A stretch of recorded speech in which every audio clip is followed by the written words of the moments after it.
Dahil sa high tide, 25 barangay sa Macabebe, Pampanga ang lubog sa baha. Sanay na raw ang mga residente, kaya karamihan sa kanila ayaw nang lumikas. Saksi live si Nico Wahe. Nico? Mav, abot baywang na baha ang namemerwisyo ngayon dito sa barangay sa Plad David sa Macabebe, Pampanga. Pero ang masaklap pa, itong tubig baha dito ay hindi lang pala ngayong masama ang panahon, kundi mag-iisang taon na. Sa gitna ng dilim, kasabay ng malakas na ulan na may kasamang kulog at kidlat, binaybay namin ang kalsadang ito na mistulan ng ilog sa Macabebe, Pampanga. Iyan ay para marating ang barangay sa Plad David, ang pinakalubog na barangay sa Macabebe. Mga kapuso, pasado alas 8 na ng gabi at sakay tayo ng bangka na walang katig at papasok tayo doon sa barangay sa Plad David na ang pinaka-bahaang lugar dito sa barangay Macabebe. Ayon sa MDRRMO, nasa bandang baywang na yung tubig dito sa barangay sa Plad David.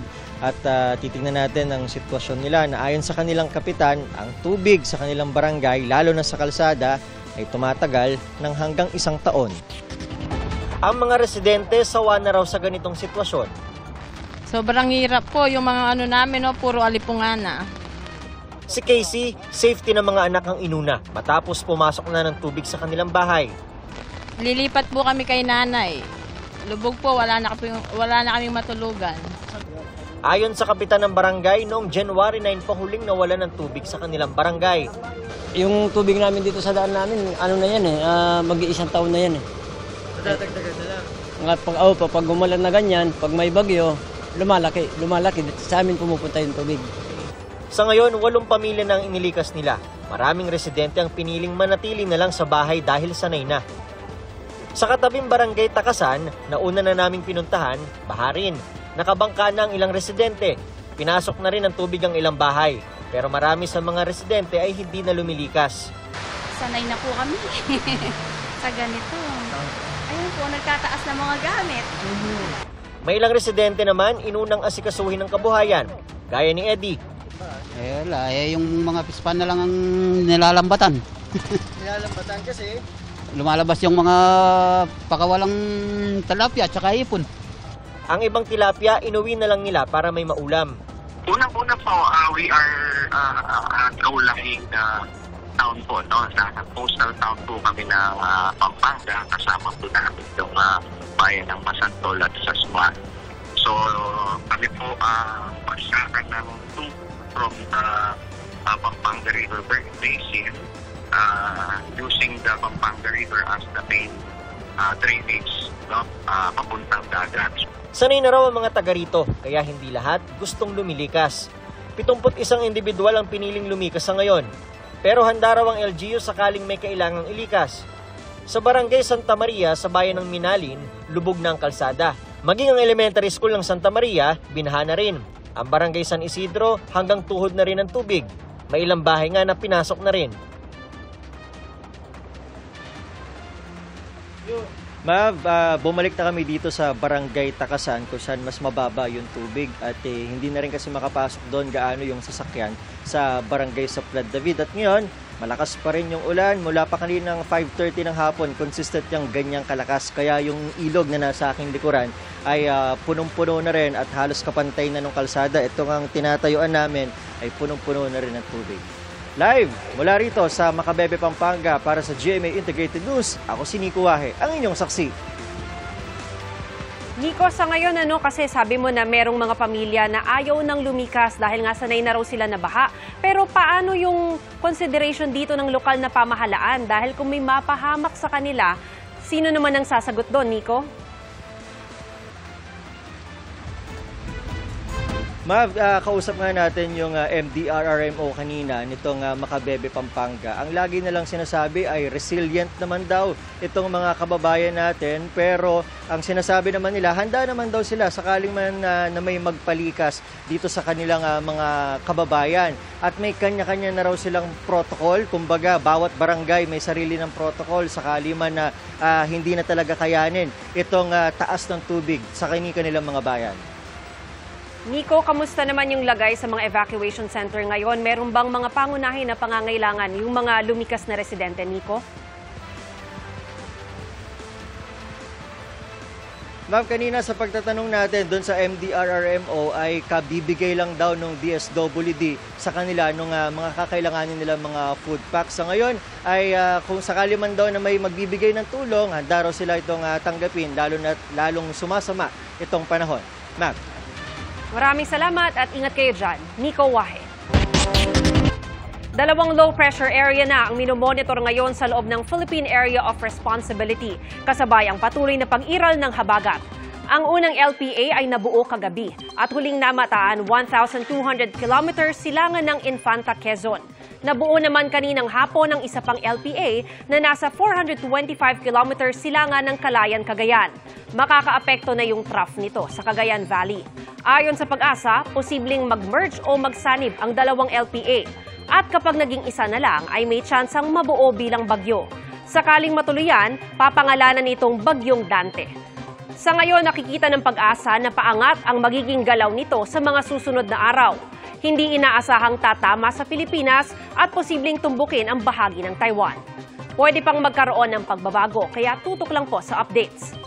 Sa ngayon, dahil sa dalawang LPA, tuloy-tuloy ang pag-iral ng habagat at yan pa rin ang dahilan ng maulang panahon. Bukas, umaga pa lang ay may ulan na sa Luzon, lalo sa western sections pati sa Bicol region. Simula tanghali at hapon, halos buong Luzon ang uulanin at may malalakas na buhos pa rin.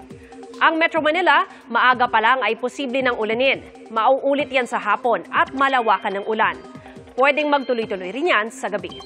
Sa mga kapuso naman natin sa Visayas at Mindanao, may mga kalat-kalat na ulan sa western at eastern Visayas sa umaga. Magtutuloy-tuloy sa hapon, pero meron na rin sa ilang bahagi ng Central Visayas at ilang bahagi ng Mindanao. Ang maulap at maulang panahon, posibleng magtagal pa sa halos buong linggo. Rumagasa ang baha papasok ng isang bahay sa bahagi ng C3 Caloocan City bandang alas 7:30 ngayong gabi. Sa kuha ni News Cooper Nikki Galvan, makikitang nalubog na sa tubig ang ilan nilang gamit. Nagdulot naman ng matinding trapiko sa bahagi ng Commonwealth ang mataas na baha. Kuha yan alas 7 ngayong gabi.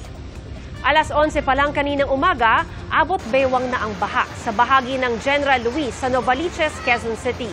Napilitang lumusong ang ilang estudyante.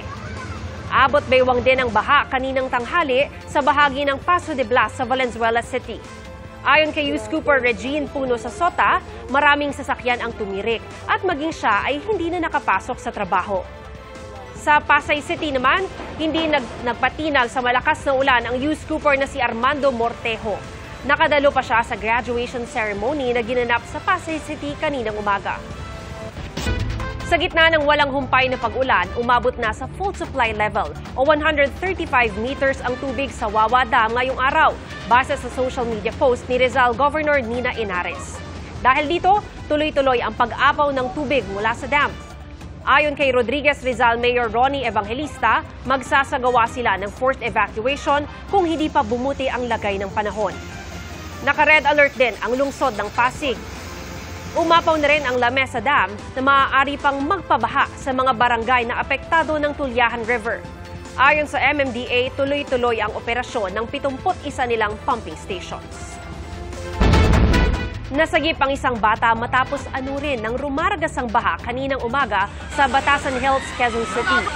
Tumatakbo ang bata sa gilid ng kalsada nang bigla siyang tangayin ng tubig at lumusot sa butas ng ginagawang kalsada. Agad siyang sinundan ng kanyang ama. Sa isang bahagi na ng ginagawang drainage na harang at naiangat ang bata. Maging ang ilang lugar sa Visayas at Mindanao nakaranas din ng masungit na panahon. Saksi si Kim Salinas ng GMA Regional TV. Nagkandahulog sa dagat ang ilang bahay kasunod ng paghampas ng malalakas na alon sa barangay Tubigdana sa Bungao, Tawi-Tawi nitong linggo ng madaling araw. 10 bahay ang naiulat na nasira. Bago pa man yan mangyari, ay lumikas na sa isang paaralan ang mga residente. Hinahatira na sila ng pagkain at iba pang tulong ng LGU. Winasak at itinumba naman ng malalakas na hangin ang ilang bahay sa barangay Tasiman sa Lake Cebu, South Cotabato. Ayon sa kanilang barangay secretary, natuklap ang bubong ng 3 silid-aralan. pinadapa rin ng hangin ang mga puno ng saging. 100,000 piso ang inisyal na halaga ng mga naitalang pinsala. May pagguho naman sa bundok sa tabi ng National Highway sa Barangay Pansud, Lebac, Sultan Kudarat. Humambalang sa kalsada ang ilang puno at debris, kaya stranded ang ilang sasakyan. Pinag-iingat ang mga motorista dahil kahit mas maayos na ang panahon doon, posibleng magka-landslide pa dahil sa ilang araw na pag-uulan. Sa Iloilo City, sasakyan man o tao, napipilitang lumusong sa mataas pa ring baha sa ilang kalsada. Pero may mga ayaw ng tumuloy. Ma-deliver lang kaning mga kabilya, ma'am. O, basi, di ba kaya, ma'am? Basi, bla karong malang-alang sakyan ba? Sa tabi ng Dungon Creek, sa Barangay Kalubihan, may baha pa rin sa loob ng ilang bahay. Sa datos ng Iloilo City Disaster Risk Reduction and Management Office, mahigit 1,000 ang nasa evacuation centers dahil sa pagbaha. 18 bahay naman ang nasira bunsod ng malalakas na hangin. Sa katotal, kung 17 ka pa siya. Continue sa atong pag-manage evacuation centers, pag-provide sa pinaranasan nila. May pagbaha pa rin sa ilang kalsada sa bayan ng Leganes. Nag-iwan ng putik ang humupang baha sa ilang paaralan. Base sa datos ng NDRRMC, mahigit 400,000 ang apektado ng pananalasa ng habagat at bagyong Krising sa buong bansa. Isa ang naitalang nasawi sa Surigao matapos tamaan ng bumagsak na puno. Bineberipika pa kung may kinalaman din sa bagyo at habagat ang 4 pang naitalang nasawi sa iba't ibang lugar. Para sa GMA Integrated News, ako si Kim Salinas ng GMA Regional TV, ang inyong saksi.